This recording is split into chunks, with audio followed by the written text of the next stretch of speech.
Hello students, welcome back to our YouTube channel Monica Lecture Vlogs.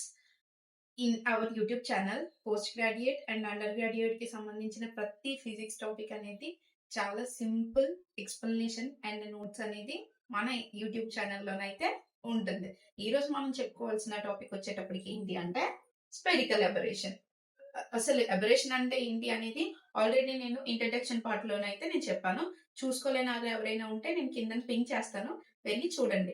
ఈ రోజు spherical aberration గురించి చెప్పే ముందు దీని యొక్క డెఫినేషన్ ఏంటో ముందు చూద్దాం. The failure or inability of the lens to form a point image of an axial point object is called the spherical aberration. అంటే అర్థం కాలేదు కదా, సింపుల్ గా చెప్తాను చూడండి. ఫస్ట్ మనం ఇక్కడ ఏం చేస్తున్నాము అంటే ఒక కాన్వెక్స్ లెన్స్ ని మనం కన్సిడర్ చేసుకుంటున్నాం. కాన్వెక్స్ లెన్స్ అంటే ఏంటి? మిడిల్ పార్ట్ అనేది థిక్ గా ఉండాలి, ఎడ్జ్ పార్ట్ కి వచ్చేటప్పటికి థిన్ గా ఉండాలి. ఎప్పుడైతే మిడిల్ పార్ట్ అనేది థిక్ గా ఉండి ఎడ్జ్ పార్ట్ కి వచ్చేటప్పటికి థిన్ గా ఉంటుందో దాన్నే మనం కాన్వెక్స్ లెన్స్ అని అంటారు. ఇప్పుడు మనం తీసుకొని ఈ కాన్వెక్స్ లెన్స్ ఏదైతే ఉందో ఈ కాన్వెక్స్ లెన్స్ కి ఒక మిడిల్ లో ఒక పాయింట్ ని మనం కన్సిడర్ చేసుకుంటాం. ఆ ఒక యాక్సిస్ ని కన్సిడర్ చేసుకుంటాము. ఈ యాక్సిస్ ని మనం ఏమంటాము అంటే ప్రిన్సిపల్ యాక్సిస్ అంటారు. ఏమంటారు? ప్రిన్సిపల్ యాక్సిస్ అని దీన్ని డిఫైన్ చేస్తారు. ఈ ప్రిన్సిపల్ యాక్సిస్ ఏదైతే ఉందో ఆ ప్రిన్సిపల్ యాక్సిస్ యొక్క సోర్స్ ని డిఫైన్ చేసుకున్నాం. ఇప్పుడు మనము ఇంటర్నల్ గా వర్క్ జరగాలి అంటే ఖచ్చితంగా ఎక్స్టర్నల్ గా మనం ఏదో ఒకటి పంపించాలి. కాబట్టి ఈ కాన్వెక్స్ లెన్స్ కి నేను ఏం పంపిస్తున్నాను అంటే మోనోక్రోమాటిక్ లైట్ అనేది నేను ఇన్సిడెంట్ చేస్తున్నాను. ఏం ఇన్సిడెంట్ చేస్తున్నాను? మోనోక్రోమాటిక్ లైట్ ని ఇన్సిడెంట్ చేస్తున్నాను. ఎప్పుడైతే నేను మోనోక్రోమాటిక్ లైట్ అనేది ఇన్సిడెంట్ చేశానో ఈ మోనోక్రోమాటిక్ లైట్ అనేది ఎన్ని రేస్ కిందకి డివైడ్ అయింది అంటే 2 రేస్ కిందకి స్ప్లిట్ అయింది అనమాట. ఇదిగోండి చూడండి, ఇక్కడ 2 రేస్. ఓకే, 2 రేస్ కిందకి ఫామ్ అయింది. ఇప్పుడు మీరు బాగా చూసినట్టయితే మనం తీసుకున్న ప్రిన్సిపల్ యాక్సిస్ ఏదైతే ఉందో అంటే మిడిల్ పాయింట్ ఏదైతే ఉందో ఆ పాయింట్ కి చాలా దగ్గరగా ఉన్న పాయింట్ ఏదైతే ఉందో దాన్నే మనం ఏమంటాము అంటే పారాక్సియల్ పాయింట్ అంటారు. ఆ పాయింట్ పాయింట్ కాదు, రే. ఆ రేని మనం ఏమంటాము అంటే పారాక్సియల్ రే అని అంటారు. నెక్స్ట్ మనం తీసుకున్న ప్రిన్సిపల్ యాక్సిస్ కి చాలా ఫార్ గా ఉన్న రేని మనం ఏమంటారు అంటే మార్జినల్ రేస్ అని అంటారు.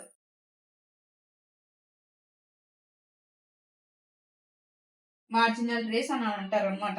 ఇప్పుడు మనం తీసుకున్నది మొత్తం 2 రేస్ తీసుకున్నాం. ఈ రెండింటిని మనం తీసుకెళ్లి ఏం చేసాము? కాన్వెక్స్ లెన్స్ మీద ఇన్సిడెంట్ చేసాం. ఇన్సిడెంట్ చేసిన తర్వాత ఏం జరిగింది అనేది ఇప్పుడు మనం చూద్దాం.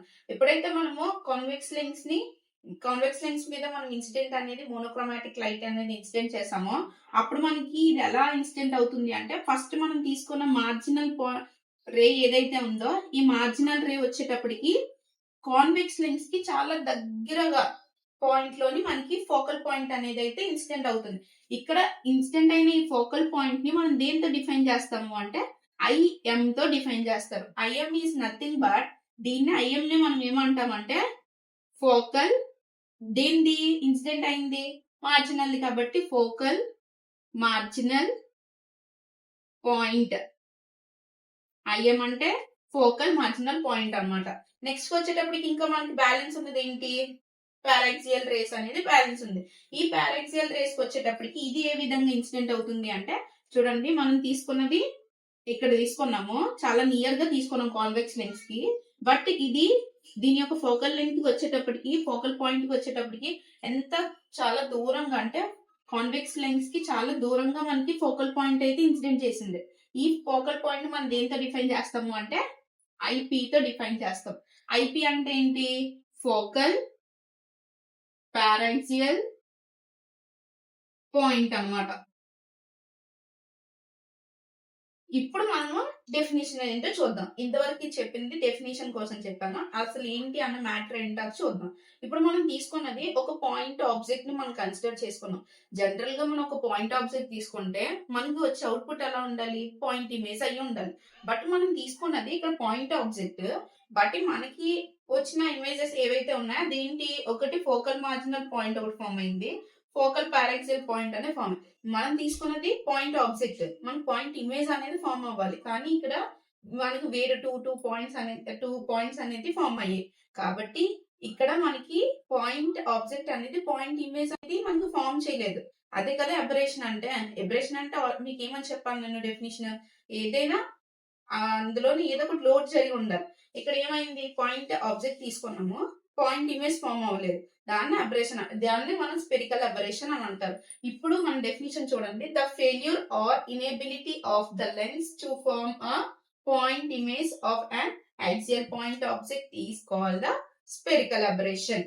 ఇప్పుడు దీని తర్వాత ఏం జరిగిందా అనేది మనం చూద్దాం. ఇప్పుడు మనకి 2 ఫార్మ్ అయ్యాయో పాయింట్స్ అనేది బాగా మీరు గమనించినట్టయితే ఫోకల్ పారాక్సియల్ పాయింట్ ని మార్జినల్ పాయింట్ తో కంపారిజన్ చేస్తే దీని యొక్క ఫోకల్ లెంగ్త్ అంటే పారాక్సియల్ ఫోకల్ లెంగ్త్ అనేది చాలా ఎక్కువగా ఉంది. దేంతో కంపారిజన్ చేసినట్టయితే మార్జినల్ తో కంపారిజన్ చేసినట్టయితే చాలా ఎక్కువ ఫోకల్ లెంగ్త్ అనేది ఉంది. And one more point, IM IP యొక్క డిస్టెన్స్ చూడండి. ఇంత డిస్టెన్స్ ఏదైతే ఉందో ఆ డిస్టెన్స్ కి వచ్చేటప్పటికి మనం ఏమంటాము అంటే అయితే longitudinal or axial spherical aberration.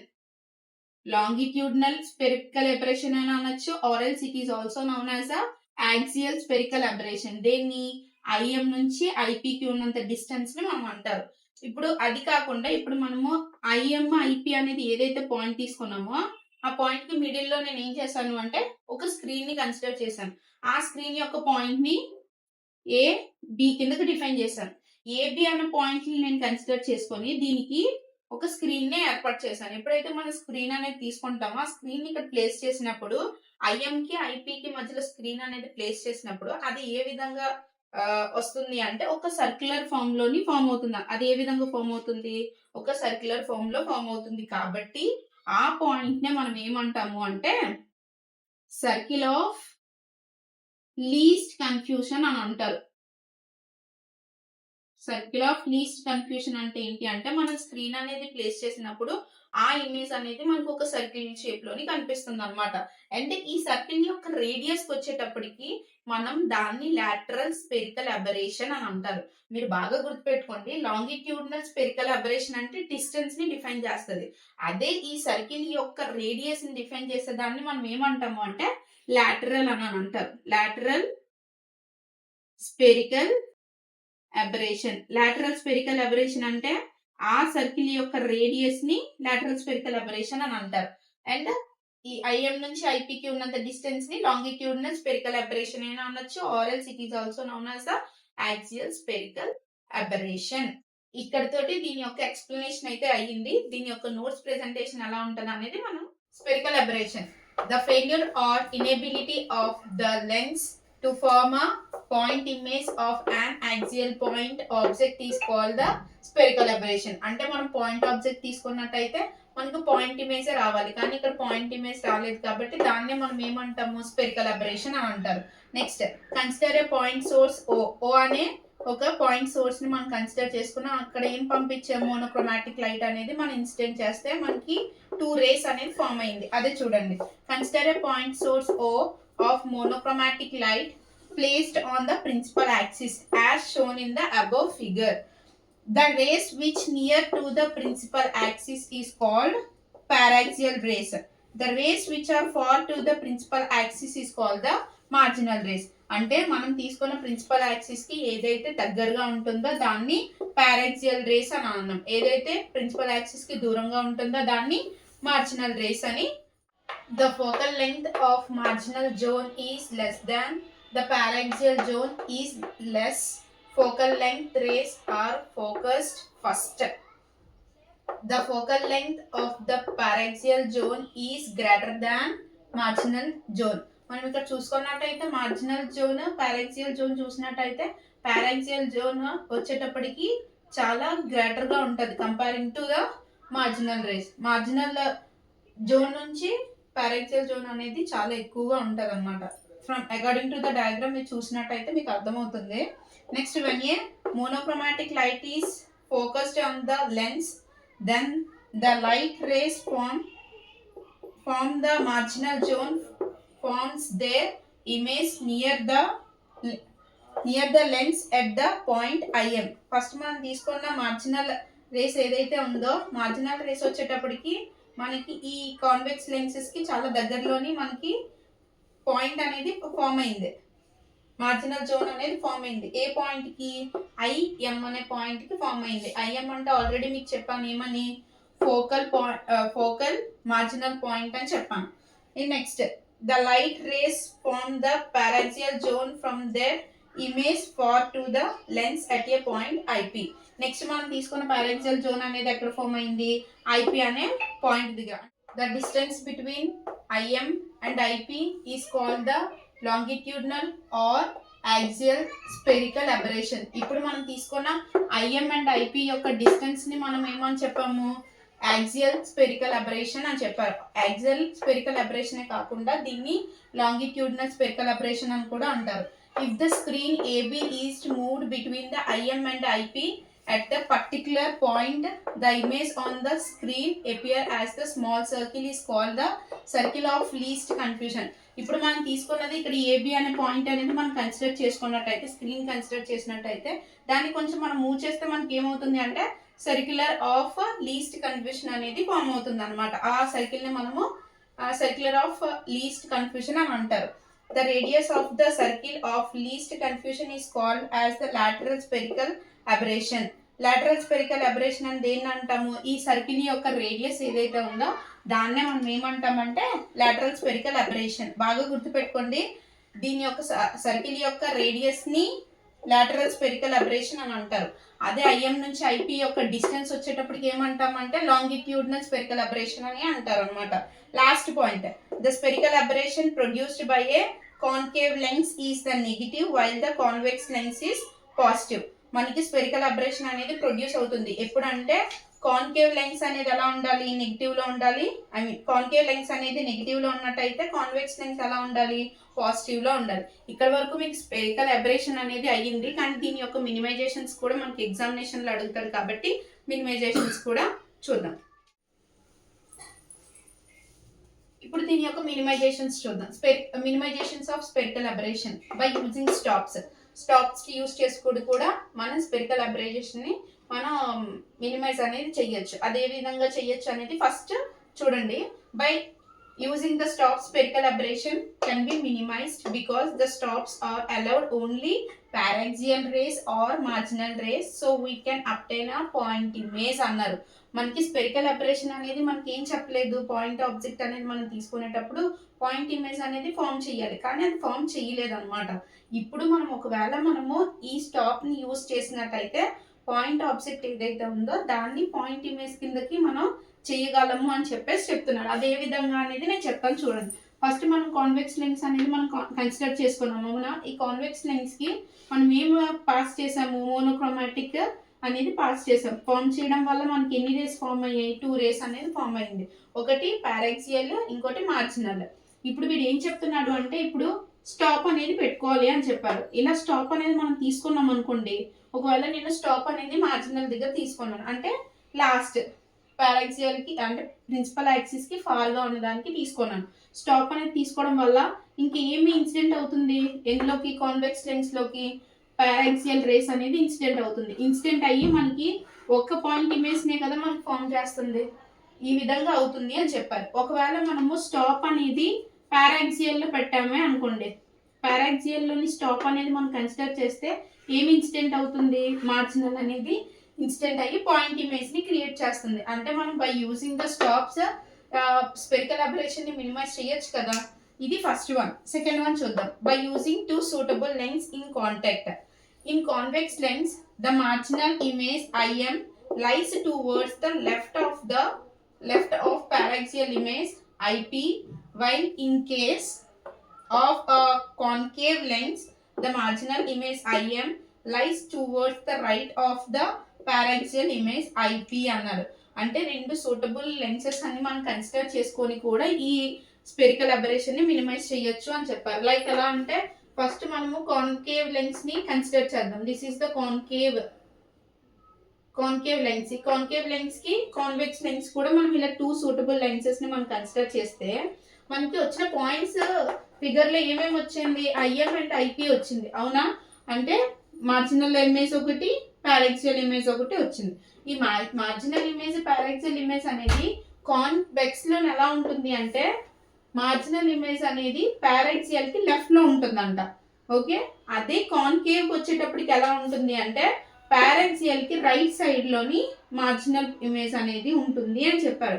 ఈ విధంగా ఉండటం వల్ల స్పెరికల్ అబ్రేషన్ అనేది మినిమైజ్ అనేది చేయగలము అని చెప్పారు. నెక్స్ట్ థర్డ్ వన్కి వచ్చేటప్పటికి ఏంటి అంటే by using the Plano convex lens. Plano convex lens ని యూజ్ చేసి కూడా మనము దీన్ని స్పెరికల్ అబరేషన్ ని మినిమైజ్ చేయొచ్చు. ఒక సైడ్ ప్లెయిన్ గా ఉంటుంది, ఇంకోటి convex lens, Plano convex lens, ఈ లెన్స్ ని యూజ్ చేసి కూడా మనం స్పెరికల్ అబరేషన్ ని మినిమైజ్ చేయొచ్చు. ఇక్కడ చూడండి, first by using Plano convex lens it has been observed that the spherical aberration is proportional to the square of the total derivation produced by lens. If delta, chronicle delta, is the total deviation produced by the lens, delta 1 and delta 2 are the deviation produced at the two surface of lens అనుకొని చెప్పాడు. అంటే దాని అర్థం ఏంటి అంటే ఏం చెప్పారు, it is observe that the spherical aberration is proportional to the square of total. అంటే మనం తీసుకున్న స్పెరికల్ అబరేషన్ ఏదైతే ఉందో అది దేనికి డైరెక్ట్ గా ప్రపోర్షనల్ గా ఉంది అంట, square of the total deviation produced by the lens.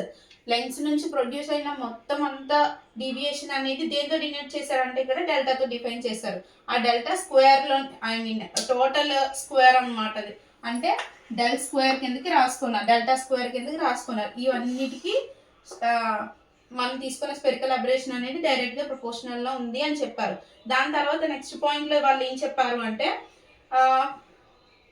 delta 1 and delta 2 are the deviation produced at the lens two surface of lenses అనుకొని చెప్పారు. అంటే మనం రెండు సర్ఫేస్లు తీసుకున్నట్టయితే దానికి ఎంత వస్తుందంట, డెల్టా 1 అండ్ డెల్టా 2 అనేది అవుతుంది అని చెప్పారు. అంటే మొత్తంగా స్పెరికల్ అబరేషన్ అనేది దేనికి డైరెక్ట్ గా ప్రపోర్షనల్ గా ఉంటుంది అంటే డెల్టా 1 అండ్ డెల్టా 2. ఇక్కడ మీరు డెల్టా స్క్వేర్ అనేది ఏదైతే ఉందో ఈ డెల్టా స్క్వేర్ ని టోటల్ డీవియేషన్ ఆఫ్ లెన్సెస్ అని అంటారు. ఇక్కడ డెల్టా 1 అండ్ డెల్టా 2 వచ్చేటప్పుడు దాన్ని మనం ఏమంటాము అంటే deviation produced at two surface of lenses అని అంటారు అనమాట.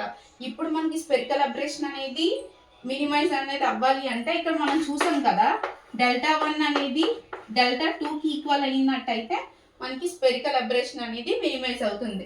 ఇక్కడ ఏమని రాస్తారు అంటే when delta 1 is equal to delta 2 then spherical aberration is minimized అని రాస్తారు అన్నమాట. ఇక్కడ తోటి మనకి 3 మినిమైజేషన్స్ అయింది. ఫోర్త్ మినిమైజేషన్ వచ్చేటప్పటికి by using crossed lens it can be observed mathematically that in case lens deviation by two surface will be best at equal r1 by r2 is equal to formula ఏమి ఇచ్చారంటే 2 mu square minus mu minus 4 by mu of 2 mu plus 1 అనే దాన్ని represent చేశాడు. ఇందులోనే r1 by r2 ఏదైతే ఉందో r1 r2 ని radius of the curvature of the two surfaces అని చెప్పారు. అండ్ మ్యూని ఏమంటారు అంటే రిఫ్రాక్టివ్ ఇండెక్స్ అని కూడా చెప్పారు అనమాట. ఇక్కడ మన r1 by r2 అనేది -1/6 అనేది ఎప్పుడవుతుంది అంటే మనం తీసుకున్న ప్లానో కాన్వెక్స్ లెన్స్ అనేది నియర్ గా చాలా దగ్గరగా ఉన్నట్టయితే లెస్ ఎంతకి తక్కువగా ఉండాలి, మ్యూ ఈజ్ ఈక్వల్ 1.5 అయినట్టయితే then crossed lens is nearly plano convex lens అవుతుంది అని చెప్పారు. ఓకే, నెక్స్ట్ అదే పాయింట్ ని r1 by r2 అనేది -1/6.5 అయ్యింది అనుకోండి. ఇన్ ద రిఫ్రాక్టివ్ ఇండెక్స్ ఎంత ఉండాలి, 1.66 ఉండాలి. అలా అయినట్టయితే exactly it is the Plano convex lens అనుకొని చెప్పచ్చు అని. by using two plano convex lens separated by a distance. Last minimisation ఇది. దీని గురించి మనం ఏం చేస్తామంటే ఒక ప్రిన్సిపల్ యాక్సిస్ ని మనం కన్సిడర్ చేసుకుంటాము. ఈ ప్రిన్సిపల్ యాక్సిస్ కి మనము ఇన్సిడెంట్ చేసే మోనోక్రోమాటిక్ లైట్ ఏదైతే ఉందో దాన్ని బి కింద డిఫైన్ చేసుకున్నాం. ఇప్పుడు ఇదేది ఎప్పుడైతే మనకి ఇన్సిడెంట్ అయితే డీవియేషన్ అనేది జనరల్ గా ఈ డైరెక్షన్ లో మనకి వెళ్ళాలి. కానీ అది ఏ డైరెక్షన్ లోని డీవియేషన్ అనేది జరిగిందంటే ఇదిగోండి ఇక్కడ చూడండి డార్క్ గా వేసాను, ఆ పాయింట్ లోనే మనకి డీవియేషన్ అనేది ఇక్కడ జరిగింది. ఇక్కడ మనం తీసుకున్న పాయింట్ కి ఏదైతే డీవియేషన్ జరిగిందో మధ్యలో ఒకటికి మనకి డెల్టా 1 అనేది ఫామ్ అయింది. డెల్టా 1 ఇక్కడ మళ్ళీ సెకండ్ లోని డెల్టా 2 ని తీసుకున్నాం. ఇక్కడ పూర్తిగా డెల్టా అనేది మిడిల్ ఆఫ్ ద పాయింట్ లో ఉంది. దీన్ని ఏమన్నాము టోటల్ డీవియేషన్ అన్నాం. డెల్టా 1 డెల్టా 2 అంటే ఏమని చెప్పాము, డీవియేషన్స్ ఫర్ ద 2 సర్ఫేసెస్ అని చెప్పాం. ఇది ఫస్ట్ సర్ఫేస్ కి ఇది సెకండ్ సర్ఫేస్ కి డీవియేషన్ అన్నమాట. డెల్టా అనేది టోటల్ డీవియేషన్ యొక్క సర్ఫేస్ కి ఇంత వచ్చింది. ఇప్పుడు మనం చూసుకున్నట్టయితే ఇక్కడ F1 అంటే ఏంటి, F1 అంటే ఏంటి అంటే ఫోకల్ లెంగ్త్ అన్నమాట. F1 అంటే ఫోకల్ లెంగ్త్, F2 అన్న ఫోకల్ లెంగ్త్. ఇక్కడ స్మాల్ d ఏదైతే ఉందో దాన్ని డిస్టెన్స్, ఎక్కడి నుంచి ఎక్కడి వరకు డిస్టెన్స్ అంటే ఈ ఫస్ట్ ప్లానో కాన్వెక్స్ నుంచి లాస్ట్ ప్లానో కాన్వెక్స్ లెన్స్ వరకు ఉన్నంత డిస్టెన్స్ ని మనం అన్నాం. F1 అంటే దేని యొక్క ఫోకల్ లెంగ్త్ అంటే ప్లానో కాన్వెక్స్ లెన్స్ స్టార్టింగ్ నుంచి ఎండింగ్ వరకు ఉన్న ఫోకల్ లెంగ్త్ నే మనం F1 తో డిఫైన్ చేశారు. నెక్స్ట్ ఇక్కడ డీవియేషన్ అయిపోయిన తర్వాత రిమైనింగ్ పార్ట్ ఏదైతే ఉండిపోయిందో ఆ పార్ట్ యొక్క ఫోకల్ లెంగ్త్ ఏమనుకున్నారు, F2 కిందకి డిఫైన్ చేసుకున్నారు అనమాట. ఇప్పుడు మనం చూసినట్టయితే ఇక్కడ H1 అనేది ఉంది. ఇది దేని యొక్క హైట్ అంటే మనము ప్రిన్సిపల్ యాక్సిస్ నుంచి మనం ఇచ్చే సోర్స్ యొక్క హైట్ అని తీసుకున్నారు, H1 కింద డిఫైన్ చేశారు. డీవియేషన్ అనేది కరెక్ట్ గా ఎగ్జాక్ట్ ఏ పాయింట్ లో అవ్వాలి, ఈ డైరెక్షన్ లో అవ్వాలి, కానీ అది ఎక్కడ అయింది, ఇటువైపు అయింది. కాబట్టి ఆ ప్రిన్సిపల్ యాక్సిస్ కి డీవియేషన్ అవ్వాల్సిన ప్లేస్ యొక్క హైట్ ఎంత అంటే H2 కిందకి డిటర్మైన్ చేశారనమాట. ఆ పాయింట్స్ ని మనం ఇక్కడ QSI కిందకి తీసుకున్నారు, ఐ కిందకి డిఫైన్ చేసుకున్నారు. ఇక్కడ చూడండి మనం తీసుకోవాల్సిన ఇప్పుడు ఏం చేయాలి అంటే ఫ్రమ్ ఫిగర్ డెల్టా PIR ని మనం కన్సిడర్ చేద్దాం. PIR నుంచి మనం ఏమని రాయొచ్చు అంటే tan delta 1 is equal to, tan అంటే ఏంటి, opposite by adjacent side. Opposite అంటే ఇక్కడ మనకి H1 అనేది ఉంది, ఇక్కడ చూసుకోండి దాని హైట్ H1. ఎడ్జసెంట్ అంటే మనకి ఏముంది, F1 అనేది ఉంది, కాబట్టి F1 ని నేను కన్సిడర్ చేశాను. Coming into the next one, from delta QFS కాదు QIS ని మనం కన్సిడర్ చేసినట్టయితే అప్పుడు మనకి ఎంత వస్తుంది, ఆపోజిట్ బై ఎడ్జసెంట్ కాబట్టి H2/F2 అనేది మనకి కన్సిడర్ అవుతుంది. ఇక్కడ ఇప్పుడు ఏదైతే వచ్చిందో దీనికి మనం ఏం చేస్తామంటే tan delta 1 is equal to tan delta 2 చేయాలి. tan delta 1 is equal to tan delta 2 చేస్తే మనకు ఆల్రెడీ వాల్యూస్ తెలుసు. ఏమని తెలుసు, H1/F1 is equal to H2/F2. ఇప్పుడు దీన్ని బట్టి మనం ఎలా రాసుకోవచ్చు, H1/H2 is equal to F1/F2 కిందకి మనం కన్సిడర్ చేసుకోవచ్చా, దీన్ని ఈక్వేషన్ 1 కింద రిప్రజెంట్ చేసుకుందాం. ఇక్కడ చూడండి H1 from figure F1 is equal to, నేను ఏమని రాసుకుంటున్నానంటే ఇక్కడ చూడండి F1 అంటే ఇక్కడ నుంచి ఇక్కడ వరకు ఉంది, కానీ F1 అంటే మొత్తం టోటల్ గా ప్లానో కాన్వెక్స్ లెంగ్త్ యొక్క ప్లానో కాన్వెక్స్ లెంగ్త్ కి ఫోకల్ లెంగ్త్ మొత్తం F1 అని తీసుకున్నాం. కాబట్టి అక్కడ నేను ఏమని రాస్తున్నాను అంటే F2+G కిందకి నేను డిటర్మైన్ చేశాను. ఇలా F2+G తీసుకున్నట్టయితే ఈ వాల్యూని ఇందులో సబ్స్టిట్యూట్ చేస్తే మనకి ఎలా వస్తుంది, H1/H2 is equal to F2+G/F1 అనేది అంటే వాల్యూని సబ్స్టిట్యూట్ చేసిన తర్వాత H1/H2 అంటే ఫ్రమ్ ఈక్వేషన్ 1 మనకి ఏం తెలుసు, F1/F2. సో F1/F2 వేసాము. నెక్స్ట్ ఆ వాల్యూని అలా సబ్స్టిట్యూట్ చేస్తాం, F2+G/F2. F2కి పోతే మనకి ఇంకేం మిగిలింది, F1 is equal to F2+G. దీన్ని ఎలా రాసుకోవచ్చు, డైరెక్ట్ గా D is equal to F2-F1 కిందకి మనం కన్సిడర్ చేసుకోవచ్చా. ఇప్పుడు మనం ఈ F1-F2 కిందకి కన్సిడర్ చేసుకోవచ్చు కదా. అకార్డింగ్ టు దిస్ వన్ మనకి స్పెరికల్ అబరేషన్ అనేది మినిమైజ్ అనేది by using the Plano convex to separate lenses బట్టి కూడా మనకి స్పెరికల్ అబరేషన్ అనేది మినిమైజేషన్ అనేది అవుతుంది అని చెప్తుంది అనమాట ఈ ఆన్సర్. ఇక్కడితో మీకు స్పెరికల్ అబరేషన్ అండ్ దాని మినిమైజేషన్స్ అనేది కంప్లీట్ అయింది. ఇందులోని మీకు ఏవైనా డౌట్ ఉన్నట్టయితే కామెంట్ సెక్షన్లో కామెంట్ చేయండి, నేను దానికి ఆన్సర్ అనేది నేను ఇస్తాను. నా వీడియో మీకు నచ్చినట్టయితే లైక్ చేయండి, షేర్ చేయండి, సబ్స్క్రైబ్ చేయండి. Thank you.